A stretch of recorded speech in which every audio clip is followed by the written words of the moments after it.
একজন হিন্দিভাষী সে পশ্চিমবঙ্গে হাওড়া স্টেশনে নেমে তার ভাষা দেখতে পাবে, যে কোনো স্টেশনে নেমে তার ভাষা দেখতে পাবে। একটা বাঙালি বিহারে গিয়ে ইউপিতে গিয়ে এটা দেখতে পাবে না কেন? বাংলা ভাষীর পার্সেন্টেজ 1991-তে ছিল 8.30, কেন্দ্রীয় সরকারি সেন্সাস অনুযায়ী। 1991 2001 সালে সেটা কমে দাঁড়ালো 8.11 বাংলাভাষীর পার্সেন্টেজ সারা ভারতের জনসংখ্যায়। এই অবস্থাটার জন্য কিন্তু বাঙালি রক্ত দিয়ে ভারত স্বাধীন করেনি। বাংলাকে ধ্রুপদী ভাষার মর্যাদা কেন্দ্রীয় সরকারের, এবং আপনি এর আগে কেন্দ্রীয় সরকারকে বলেছেন যে কেন্দ্র সরকার বাংলা বিদ্বেষী। এখন কি ধ্রুপদী ভাষা যে তকমা কেন্দ্রীয় সরকার দেয়, এটা কেন্দ্রীয় সরকারই একমাত্র দিতে পারে। এটার জন্য দরকার অন্তত 1000 বছরের সেই ভাষার একখানা লেখ্য ইতিহাস এবং তার প্রমাণাদি। তো বাংলা ভাষা তো 2024 সালে 1000 বছর পূর্ণ করেনি। আজ থেকে 1000 বছর আগে বাঙালি ভাষাচার্য সুনীতি কুমার চট্টোপাধ্যায় উনি এগুলো প্রমাণ করে গেছেন তার প্রামাণ্য গ্রন্থ ODBL, original development of Bengali ল্যাঙ্গুয়েজেতে। আমরা যেটা লক্ষ্য করলাম যে বাংলা পক্ষর যে দীর্ঘ লড়াই এই জিনিসটা আদায় করে নেবার জন্য আমরা কেন্দ্রীয় সরকারকে চিঠি লিখেছি, আজ থেকে নয় 2018 সাল থেকে। আমরা রাজ্য সরকারকে চিঠি লিখেছি উদ্যোগ নিতে, যদিও এই উদ্যোগটা যেহেতু কেন্দ্রীয় সরকারি তকমা, ফলে এখানে রাজ্যের আলাদা করে উদ্যোগ নেবার দরকার নেই, কিন্তু তাদেরই উদ্যোগ নিতে হয়েছে। আমরা পশ্চিমবঙ্গ বাংলা একাডেমিকে চিঠি লিখেছিলাম, আমরা কংগ্রেসকে চিঠি লিখেছি, এবং এর ফলে যেটা দেখেছি কয়েকটা ইনিশিয়েটিভ নেওয়া হয়েছিল, এগুলো পার্লামেন্টে তোলা হয়েছিল। অধীর রঞ্জন চৌধুরী প্রধানমন্ত্রীকে চিঠি লিখেছিলেন যখন তিনি বিরোধী দলনেতা ছিলেন এবং বহরমপুরের সাংসদ ছিলেন। এখন ভেবে দেখুন ইউসুফ পাঠান কী সব করতো। এ কারণেই বাংলা পক্ষ নির্বাচনে অধীর রঞ্জন চৌধুরী সমর্থন করেছিল ইউসুফ পাঠানের বিরুদ্ধে। বিকাশ রঞ্জন ভট্টাচার্য CPIM-এর, তিনি পার্লামেন্টে সরব হয়েছিলেন।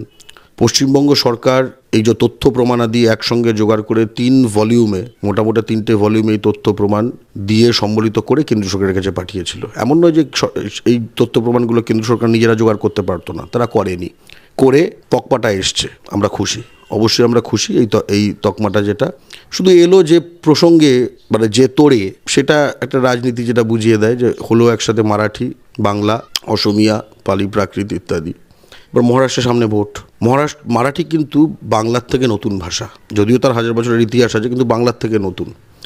এবার সেকেন্ড বয়কে মেডেল দেবে, তার আগে তার থেকে পুরনো ভাষা বাংলা ফার্স্ট বয়কে মেডেল দেবে না, যেটা অ্যাপ্লিকেশন অলরেডি পড়ে রয়েছে। তাই এই তোড়ে দিয়ে দিতে হলো, কারণ মারাঠিদের এই সময় তুষ্ট করতে হবে। আমি শুধু ভাবছি 2021-এ নির্বাচন হলো, ওই বাঙালিকে তুষ্ট করার জন্য তখন তো ঘোষণাটা করা যেত।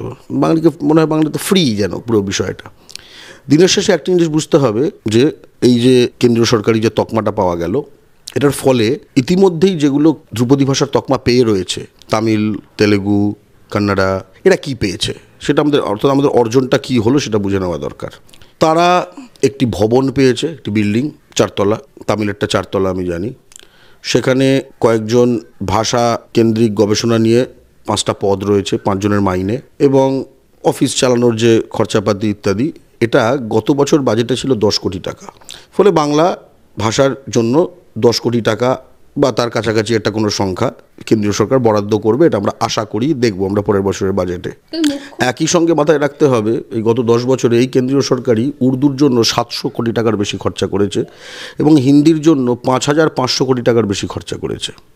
অর্থাৎ এই বাংলা যদি এই 10-এর লেভেলে পৌঁছয়, সেখানে উর্দু 700+ আর হিন্দি 5500+, এর থেকে বোঝা যায় যে কেন্দ্রীয় সরকার কি চোখে এই অহিন্দি ভাষাগুলোকে দেখে। হিন্দি উর্দু তো একই ভাষা, তাহলে দুটো মিলিয়ে প্রায় 6200 কোটি টাকা প্লাস। এটাও মাথায় রাখতে হবে, একটু সকলের খটকা লাগা উচিত যে বিবৃতিটা এলো এই তকমা দিয়ে, এটা গৃহমন্ত্রকের থেকে এলো, স্বরাষ্ট্র মন্ত্রক, PIB-র। আচ্ছা, আমাদের অহিন্দি ভাষাগুলো, এগুলো এই মন্ত্রকটা কিসের? রাষ্ট্রের আভ্যন্তরীণ সুরক্ষার সঙ্গে জড়িত। আমাদের অহিন্দি ভাষাগুলো কি আভ্যন্তরীণ সুরক্ষার জিনিস? মানে এটা কি ওই টপিকের মধ্যে পড়ে? এটা তো ministry of culture, ministry of education, ministry of information, এইসব থেকে আসতে পারতো। এটা CRPF, BSF, CISF-এর, NIA-এর মন্ত্রক থেকে যখন অহিন্দি ভাষাগুলোকে ডিল করা হয় একই মন্ত্রক থেকে, এটা আসলে কেন্দ্রীয় সরকার কীভাবে আমাদের এই অহিন্দি ভাষাগুলোকে কোন দৃষ্টিকোণ থেকে দেখে, একরকম হুমকি হিসেবে, ঠিক আছে এখন একটু বেশি বলছে তাহলে এটাকে ধরিয়ে দাও, এই টাইপের একটা জিনিস যেটা করছে, এটা প্রথম কথা লজ্জাজনক। এবং এটাও প্রমাণ হলো যে আমরা কি মনে করছি রাজ্য সরকার বাংলা সেটাকে পুশ করেছে, মহারাষ্ট্র সরকার মারাঠিকে পুশ করেছে, ব্যাপারটা কিন্তু এরকম নয়। কেন্দ্রীয় সরকারের এখতিয়ারে কিন্তু সারা ভারতবর্ষই পড়ে। এই যে পালি, প্রাকৃত, এই দুটোকে তকমা দেওয়া হলো, এখানে কোনো জীবিত লোক নেই, কোনো রাজ্যের নয়, তাহলে সেগুলো তকমা পেলো কী করে? তার মানে কেন্দ্র সরকার কিন্তু নিজের এখতিয়ারে তার যে তথ্য প্রমাণাদি সেগুলো সংগ্রহ করে নিয়েছিল, বাংলার ক্ষেত্রে সেগুলো করেনি। তবু আমরা বলতে চাই বাংলার ক্ষেত্রে ব্যতিক্রম করেছে, কারণ এটা বারবার তো এটা করা হয়েছে, বারবার তো এই দাবি তো আজকের নয়, এই দাবি তো বেশ কিছু সময়ের। কোনো উত্তর দেখেছেন কখনো? এই মহারাষ্ট্র ইলেকশনটা না হলে এটাও এই সময় এটাও আসতো না। এবং মাথায় রাখতে হবে এইটার জন্য তো মুখাপেক্ষী হয়তো আমরা বসে নেই। বাংলা ভাষা পশ্চিমবঙ্গের রাজ্য ভাষা, ত্রিপুরার রাজ্য ভাষা, ঝাড়খণ্ডে কোঅফিশিয়াল ল্যাঙ্গুয়েজ, আসামে কোঅফিশিয়াল ল্যাঙ্গুয়েজ, বাংলাদেশের রাষ্ট্রভাষা, সিয়েরা লিওনের আফ্রিকার একটি রাষ্ট্র, সেখানকার রাজ্য মানে অন্যতম একটি রাষ্ট্রভাষা। টোকিও ইউনিভার্সিটিতে পড়ানো হয়, বেজিং ইউনিভার্সিটিতে পড়ানো হয়, হার্ভার্ড ইউনিভার্সিটিতে পড়ানো হয়, লন্ডন ইউনিভার্সিটিতে পড়ানো হয়, হাইডেলবার্গ ইউনিভার্সিটিতে পড়ানো হয়, শিকাগো ইউনিভার্সিটিতে পড়ানো হয়। এগুলো একটাও কেন্দ্রীয় সরকারের কারো বদান্যতায় নয়, ঠিক আছে? বাংলা ভাষার নিজস্ব যে উদ্ভাস এবং বিশ্বজনীন গুরুত্ব, এটা একটি বিশ্ব ভাষা, সেই জন্য কেন্দ্রীয় সরকার বরং পয়সা দিয়েছে ইউএনের ওই সব বক্তব্যগুলো যেন হিন্দিতে ছাপা যায়, তাই জন্য কোটি কোটি টাকা দেয় বছর বছর, কোটি কোটি টাকা। সেটা আমাদের এই সব বাংলা ভাষার জন্য আসবে না। তবে এই তকমাটার জন্য আমরা খুশি। পুজোর আগে অন্তত বাঙালিকে এইটা অন্তত বলবো যে এই যে হিন্দি ভাষা কিন্তু এই তকমা পায়নি, ঠিক আছে? কারণ হিন্দি ভাষা তো একটা রিসেন্ট ভাষা। ফলে তুমি যখন, আমরা যারা বাঙালি তারা যখন দুর্গাপুজো করি বা আমাদের চারিদিকে যখন ধর্মাচরণ করি, তখন আমরা ওংটা যখন লিখি, দেখবে বাঙালি ওং হচ্ছে ও, ওপরে চন্দ্রবিন্দু, ওং, আর কিচ্ছু নেই। সেইখানে আমরা এই যে হিন্দি থেকে যে কুঁজটা একখানা সাইডে বার করেছি এবং অনেক জায়গায় সেই কুঁজটা বসিয়ে দিই। এবার বাংলা ভাষাকে বোঝামুক্ত করুন, এবার বাংলা ভাষাকে বোঝামুক্ত করুন। এই ধ্রুপদী আমাদের এই বাংলা, যে অক্ষরে ঈশ্বরচন্দ্র বিদ্যাসাগর সংস্কৃত লিখতেন, সেই ভাষাটাকে এবার আপন করে নিন। আর এইসব এই মানে বলিউড থেকে আর হিন্দি অক্ষর থেকে আপনার ধর্মচেতনা শেখাটা আমাদের জন্য লজ্জাকর, ঠিক আছে? আরেকটা দিকও রয়েছে, সেটা হচ্ছে যে আমরা এই অলংকারে খুশি। এই ধ্রুপদী ভাষা তকমা একটা অলংকার, কিন্তু অলংকারের থেকে অনেক বেশি গুরুত্বপূর্ণ হচ্ছে অধিকার। আজকে হিন্দি সে যে অধিকার আছে ভারতবর্ষে, আমার সে নিয়ে কোনো সমস্যা নেই। প্রশ্নটা হচ্ছে বাংলার সেই অধিকারগুলো নেই কেন? ভাষার ভিত্তিতে ভারতে প্রথম শ্রেণীর নাগরিক আর দ্বিতীয় শ্রেণীর নাগরিক হবে কেন? একজন হিন্দিভাষী সে পশ্চিমবঙ্গে হাওড়া স্টেশনে নেমে তার ভাষা দেখতে পাবে, যে কোনো স্টেশনে নেমে তার ভাষা দেখতে পাবে। একটা বাঙালি বিহারে গিয়ে, ইউপিতে গিয়ে এটা দেখতে পাবে না কেন? একটা যে কোনো ব্যাংকে গিয়ে পশ্চিমবঙ্গের মাটিতে একটা হিন্দিভাষী তার ভাষায় ফর্ম পাবে, তার ভাষায় এটিএম পাবে, বাঙালি সেটা ইউপি বিহারে গিয়ে পাবে না কেন? আর চলবে। তাহলে এখানে হিন্দি ভাষা কেন? আমরা সাম্যে বিশ্বাসী। আজকে ইনকাম ট্যাক্স রিটার্ন বাঙালির থেকে পয়সাটা ঠিক নেবে, কিন্তু ইনকাম ট্যাক্স রিটার্ন হিন্দিতে ফিল আপ করা যায়, কিন্তু বাংলায় ফিল আপ করা যায় না। আজকে সুভাষচন্দ্র বসুর মাতৃভাষায় ভারতীয় সেনার ভর্তি পরীক্ষা দিতে দেয় না কেন্দ্রীয় সরকার, হিন্দি ভাষায় দেওয়া যায়। এগুলো তো সম্পূর্ণ বৈষম্য, এবং যার ফলে আপনারা লক্ষ্য করে দেখেছেন যে কেন্দ্রীয় সরকারি চাকরি মানেই হিন্দিভাষীদের চাকরি। এই জিনিসটা একটা সর্বজন বিদিত হয়ে গেছে। আমাদের এখানে পোস্ট অফিসে থেকে শুরু করে, ব্যাংকে থেকে শুরু করে, অর্ডিন্যান্স ফ্যাক্টরি, বিএসএফ সিআরপিএফে একদম জাল ডোমিসাইল দিয়ে পর্যন্ত এরা ঢুকছে পশ্চিমবঙ্গ কোটায় করে। সব জায়গায় গ্রামীণ ডাক সেবক, যারা একদম গ্রাসরুটসে কাজ করবে তৃণমূল স্তরে, সেখানে অন্য রাজ্য থেকে সব লোকেদের অ্যাপয়েন্টমেন্ট দিচ্ছে। অর্থাৎ কেন্দ্রীয় সরকার যেন আসলে হিন্দি সরকার, ঠিক আছে? এই জিনিসটা শেষ করার জন্য বাংলা পক্ষ বারবার ভাষার সমানাধিকারের কথা বলা হয়েছে। অর্থাৎ যে অধিকার এবং যে অধিকার সমূহ সংবিধানে রয়েছে হিন্দি ভাষার, আমরা সেগুলোর কোনো বিরোধী নই। আমরা সেই সমান মর্যাদা এবং অধিকার বাংলা ভাষার চাই। ভারতে যে অফিসিয়াল ল্যাঙ্গুয়েজ কেন্দ্রীয় সরকারের যেরকম হিন্দি, আমরা তার সঙ্গে বাংলা চাই, তামিল, যতগুলো যে শিডিউল ল্যাঙ্গুয়েজ রয়েছে। এবং একই সঙ্গে যে দাবিটা বাংলা পক্ষ করছে, যে দাবিটাকে সম্পূর্ণ অগ্রাহ্য করে কেন্দ্রীয় সরকার, সেটা হচ্ছে অষ্টম তফসিলে রাজবংশী ভাষা, সেটাকে ঢোকাতে হবে। বহুদিনকার দাবি মানে, এবং এইগুলো মানে অনীহাটা কোথায়? আমাদের নিজস্ব সত্তা, নিজস্ব আত্মপরিচিতি, জাতিসত্তা, এগুলোকে ধারণ করে বৈচিত্র্যের মধ্যে ঐক্য, এই বহুভাষিক বহুজাতিক যে রাষ্ট্র যুক্তরাষ্ট্র আমাদের ভারত, এটার এই বাস্তবতা মেনে নেওয়াতে সমস্যাটা কোথায়? সব কিছু হিন্দি হিন্দি হিন্দি হিন্দি হিন্দি হিন্দি করে। এমনকি মনে পড়ে করোনার সময় ফোনে আপনি যখন ফোন করতেন, একটা হিন্দি সিনেমার নায়ক সে হিন্দি ভাষায় জ্ঞান দিত যে কিভাবে কি সাবধানতা অবলম্বন করবেন। মানেটা কি? এটা কাদের জন্য বলা হচ্ছে? আমরা কি একটি হিন্দি কলোনি? মাথায় রাখবেন, আমাদের বাঙালি স্বাধীনতা সংগ্রামীরা বাঙালির রক্তে ভারত স্বাধীন করেছে, সেটা কিন্তু ইংরেজি এবং লন্ডনের জায়গায় হিন্দি এবং দিল্লি কানার জন্য নয়। তবে এই মুহূর্তে এই যে ভাষার স্বীকৃতি হয়েছে বাংলা ভাষা, সেই স্বীকৃতি নিয়ে মুখ্যমন্ত্রী তরফ থেকে বলা হয়েছে যে বহুদিন ধরে তাদের সরকার এই স্বীকৃতির জন্য চেষ্টা করেছেন। অন্যদিকে বিরোধী দলের নেতা তিনি বলছেন যে প্রধানমন্ত্রী বাংলাকে পুজোর আগে এই ভাষা উপহার দিয়েছে। তাহলে এই যে কৃতিত্ব নিয়ে কেন টানাটানি হচ্ছে এই মুহূর্তে? আচ্ছা, প্রথম কথা বলি, প্রধানমন্ত্রী এই পালি ভাষাটা ঠিক কাকে উপহার দিয়েছে পুজোর আগে? প্রধানমন্ত্রী প্রাকৃত ভাষাটা ঠিক কাকে উপহার দিয়েছে পুজোর আগে? গণেশ পুজো তো চলে গেল, তো তার আগে উপহার দিতে পারতো মহারাষ্ট্রকে। আসলে এই পুরো ব্যাপারটাই মহারাষ্ট্রকে উপহার দিয়েছে ভোটের আগে। এবার যেহেতু এই ভোটের আগে তো নভেম্বরে ওদের নির্ঘণ্ট ইয়েটা হবে, তাই অক্টোবরে ছাড়লো।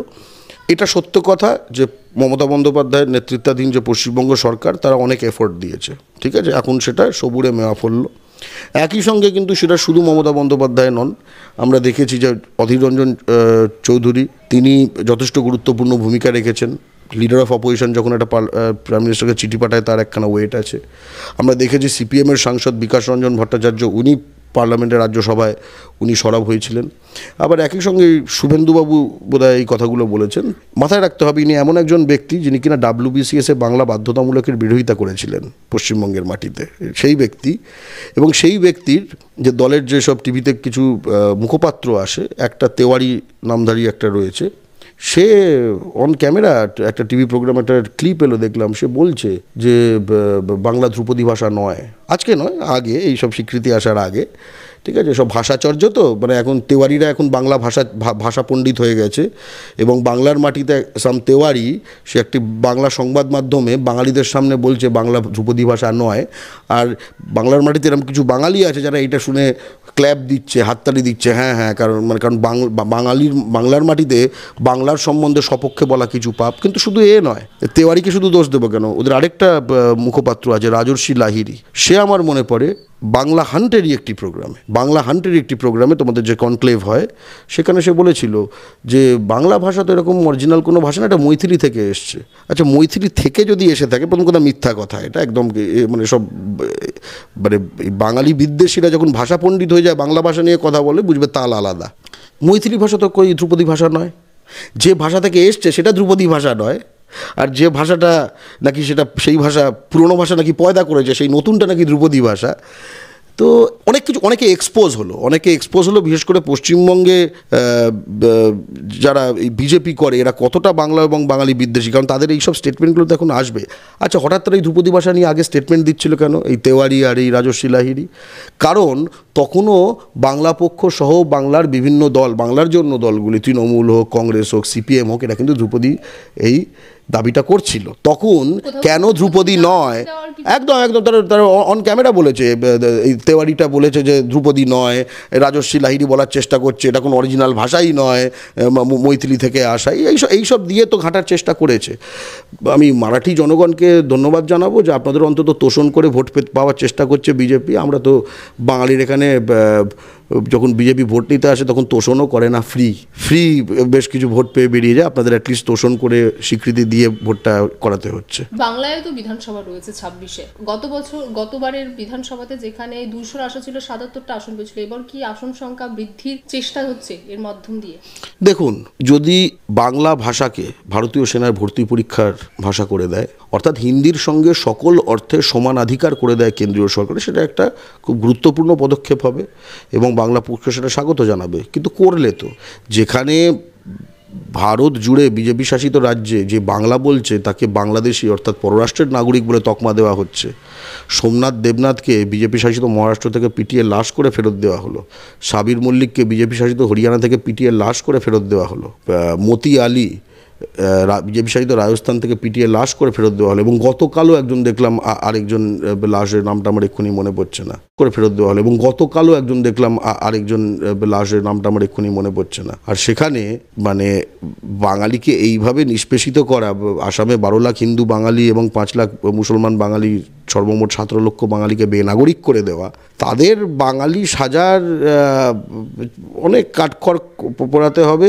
এবং সবচেয়ে ঠিক আছে যে মানে চোলায় অনেক কিছু কেটে গেছে না বিজেপির, এখানে বিজেপির তো অনেক কিছু এক্সপোজ হয়ে গেছে। আমি শুভেন্দু বাবুকে বলবো যে আপনাদের এই যে মুখপত্রগুলো, যে বিজেপির মনে যে বাংলা ও বাঙালি বিরুদ্ধে যে বিষটা আছে, এটা এরকমভাবে প্রকাশ করবেন না, এতে সিট কমে, এতে সিট বাড়ে না। এবং দ্বিতীয় কথা, এটাও প্রমাণিত সাম্প্রতিক সময় যে পশ্চিমবঙ্গের শাসক দল তৃণমূল, কিন্তু বিরোধী দলের ভূমিকায় বেসিক্যালি তো বামেদের দেখা যায়।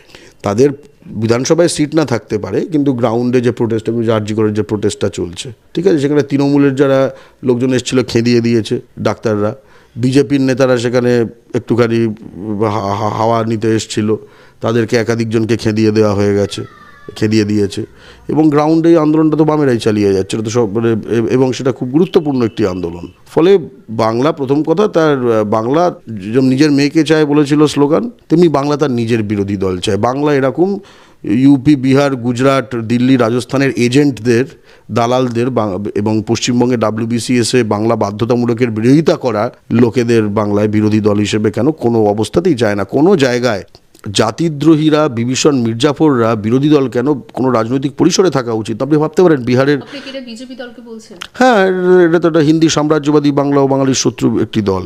আপনি এই যে যেরকম WBCS-এ বাংলা বাধ্যতামূলকের লড়াইটা বাংলা পক্ষ 5 বছর দীর্ঘ সময় ধরে লড়ে সরকারকে বাধ্য করলো, যেরকম এই লড়াইটা যেরকম করে কেন্দ্রীয় সরকারকে বাধ্য করা হয়েছে, তেমনি রাজ্য সরকারকে আমরা বাধ্য করেছিলাম বাংলা বাধ্যতামূলক করার জন্য, ঠিক আছে। তৃণমূলের মধ্যেও অনেক অপহিসাদ ছিল, এই জাভেদ খান এইসব এরা, তারপরে বিজেপির মধ্যে এই জিতেন তেওয়ারি এটসেট্রা, CPM-এর মধ্যে ওই যে ওটা কি সায়রা শাহ হালিম, ঠিক আছে, সব বিরোধিতা করেছিল। হিন্দি উর্দু একজোট হয়ে যায় সেই সময়।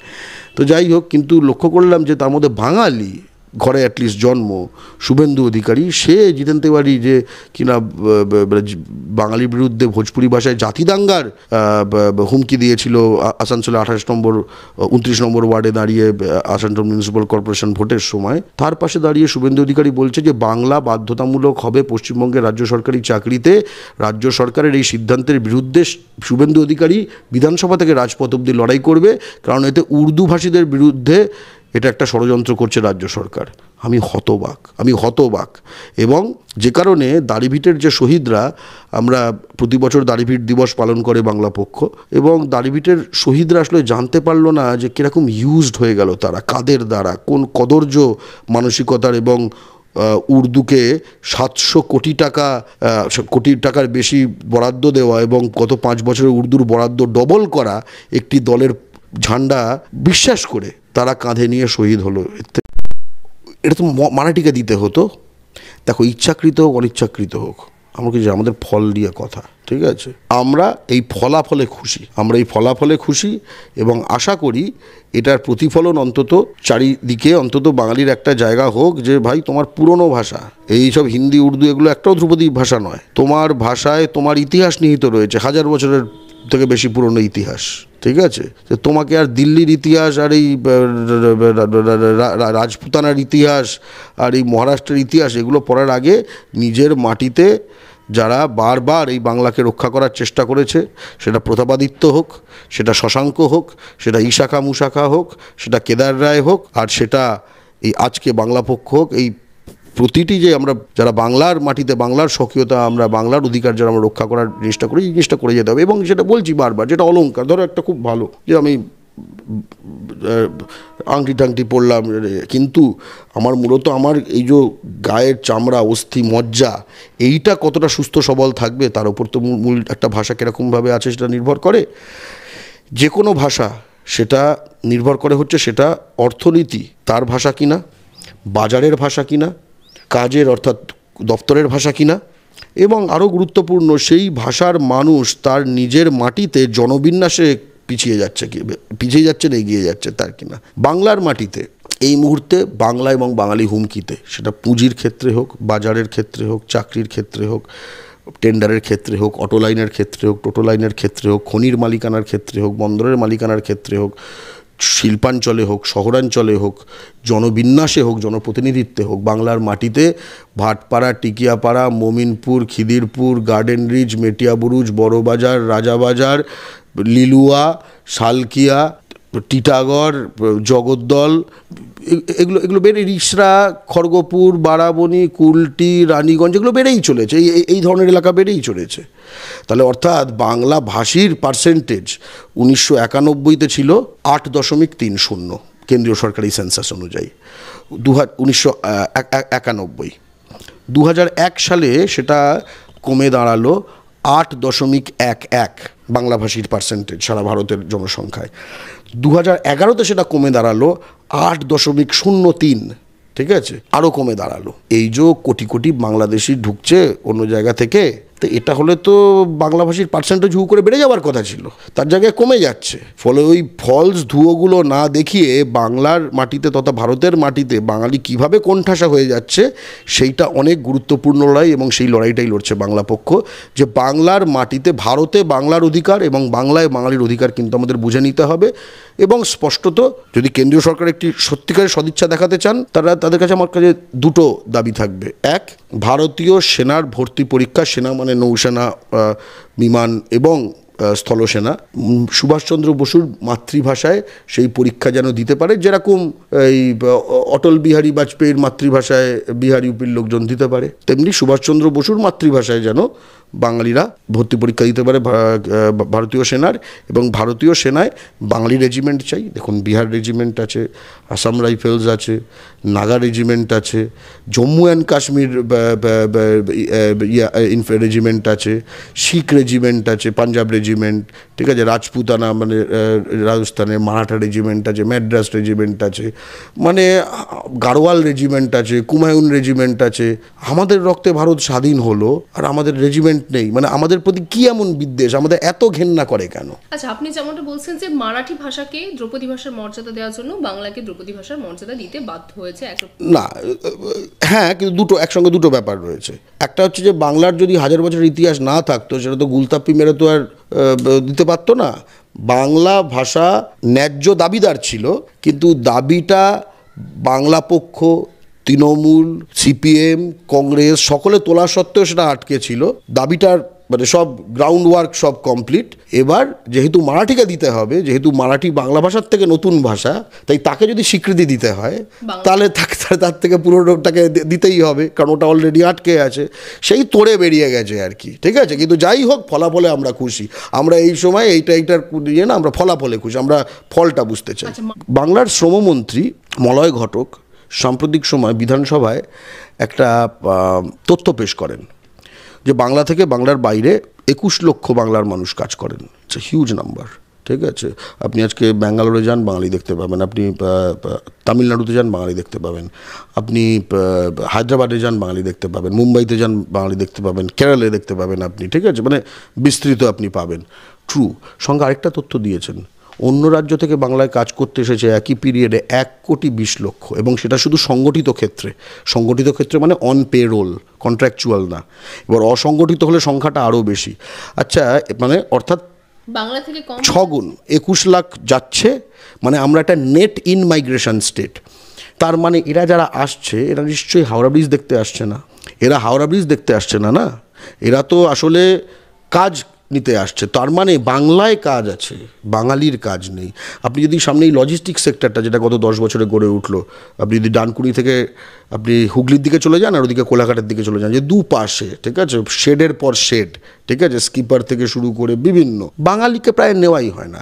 খড়গপুরে মানে কয়েক লক্ষ চাকরি হয়েছে ইঞ্জিনিয়ারিং, হেভি ইঞ্জিনিয়ারিং, ওখানে বাঙালির কোনো জায়গা নেই। আপনি চলে যান ওপর থেকে চলে যান, টি ইন্ডাস্ট্রি, বাঙালিকে ধরা হয় না এখানে। জুট ইন্ডাস্ট্রি, বাঙালিকে কোনো নেওয়া হয় না এখানে।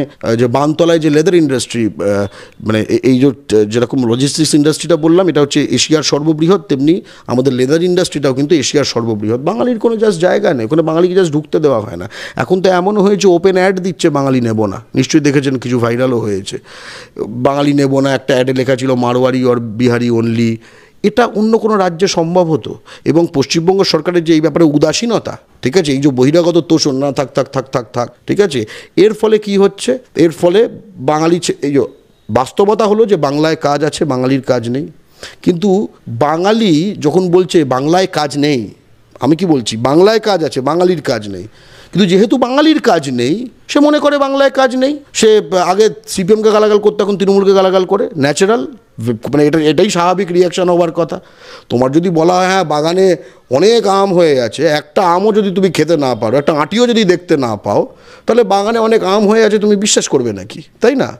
তার মানে আর আমাদের এখানে কি হচ্ছে? জনবিন্যাস বদলে যাচ্ছে। এক একটা এই জায়ান্ট সিং তৈরি হচ্ছে এই আরিয়াদহের, এক একটা আরজি করে ধর্ষণ এবং খুনে একটা সঞ্জয় রায়, সেও বিহার থেকে এসছে, তার ফ্যামিলি, সে খুন এবং ধর্ষণের জন্য যে দায়ী। তারপরে এই সাগর দত্ততে, ঠিক আছে, যারা ডাক্তারের উপর অ্যাসল্ট করলো সাও, তার মানে তুমি ক্রিমিনাল আমদানি করছো, বাঙালিরা এখান থেকে বেরিয়ে যাচ্ছে, জনবিন্যাস পাল্টে যাচ্ছে, এই অর্জুন সিংরা সবাই একটা এমএলএ এমপি এইসব হয়ে যাচ্ছে, কোথাও দিলীপ যাদব, কি হচ্ছে এটা? ঠিক আছে, ফলে আমাদের কিন্তু ন্যারেটিভটার বাস্তবটা বুঝতে হবে যে বাংলায় কাজ আছে, বাঙালির কাজ নেই, ভূমিপুত্র সংরক্ষণ চাই ভাই। চিরাগ পাসওয়ান বিহারে স্লোগান মেরেছে যে বিহার ফার্স্ট, বিহারি ফার্স্ট, সমর্থন করি চিরাগ পাসওয়ানকে। একই রকমভাবে বাংলায় বাংলা ফার্স্ট, বাঙালি ফার্স্ট, খুব স্পষ্ট কথা। আজকে অন্য কোন জায়গায় আমরা কি তার মানে এই বাংলা থেকে ছিটকে অন্যান্য জায়গায় সব মাইনরিটি হয়ে বসে থাকবো, গুটিয়ে থাকবো, কে বাংলাদেশি বলে চর্চাপড় দেবে, তাই জন্য ভয় থাকবে। এবং সেই চর্চাপড়টা শুধু বাঙালি মুসলমানের জন্য না, হিন্দু বাঙালিকেও। পলাশ অধিকারী যখন বিজেপি রুল ছিল এই কর্ণাটকে, 18 মাস বাংলাদেশি বলে তাকে জেলে ঢুকিয়ে দেওয়া হয়েছিল। বলা হয়েছিল না হিন্দু হলে চাপ নেই। এই দেখো পলাশ অধিকারী, নামটা শুনে কি মনে হচ্ছে? পূর্ব বর্ধমানের জামালপুরের জৌগ্রামের এসসি পরিবারের ছেলে। ঠিক আছে, বাংলা পক্ষ কিন্তু গ্রাউন্ডে লড়েছে তার জামিন টামিনের ব্যবস্থা করা। তারপরে আমরা সে শুধু না, সে তার স্ত্রী শুক্লা অধিকারী এবং তার 18 মাসের সন্তান আদি অধিকারী, 3 জনে জেলে ছিল। এই কংগ্রেস পাওয়ার এলো কর্ণাটকে, তখন জামিন পেল। আমরা সেই বছর আমার মনে পড়ে যখন ভাইফোঁটা হবে, তখন যেহেতু আমাদের বোন তার সঙ্গে জেলে ছিল, আমরা এই রানু ছায়া মঞ্চে আমরা ফাঁকা প্লেট নিয়ে আমরা একটা প্রতীকী অবস্থান করেছিলাম যে আমাদের বোন এখন জেলে। এই অবস্থাটার জন্য কিন্তু বাঙালি রক্ত দিয়ে ভারত স্বাধীন করেনি। আমাদের 15ই আগস্টের 1947-এর যে স্বাধীনতা বাঙালির রক্তে এসছে, সেই প্রতিশ্রুতির বাস্তবায়নটা চাই। আমরা এইভাবে ভারতের মাটিতে, আমাদের রক্তে স্বাধীন মাটিতে আমাদের এরকমভাবে দ্বিতীয় শ্রেণীর নাগরিক করে নেওয়া হবে, আমাদের জাস্ট লুণ্ঠিত করে রাখা হবে, আমাদের কয়লা লুট করবে। আমাদের কয়লাটা আমাদের মালিকানা নেই কেন? আমাদের বন্দরটা, আমাদের এই বন্দর, কলকাতা বন্দরে চেনেন কোনো বাঙালি কাজ করে? কোনো বাঙালিকে চেনেন? কোনো বাঙালি কাজ করে? এখানে অন্তত 2.5-3 লাখ এখানে কর্মসংস্থান আছে। এবার দিনের শেষে এই হবে, আমাদের এখানকার মুখ্যমন্ত্রী 6টে একের পর এক ছুটি বাড়িয়ে যাবে। ঠিক আছে, তারপরে আমাদের এখানে লেটার প্যাডে তাকে হিন্দি উর্দু এই দুটো ঢোকাতে করা হবে। এটা শেষ কোথায়? এটা তো বাংলা। বাংলা হান্টের আরো খবর দেখতে নজর রাখুন। বাংলা খবর মানেই বাংলা হান্ট।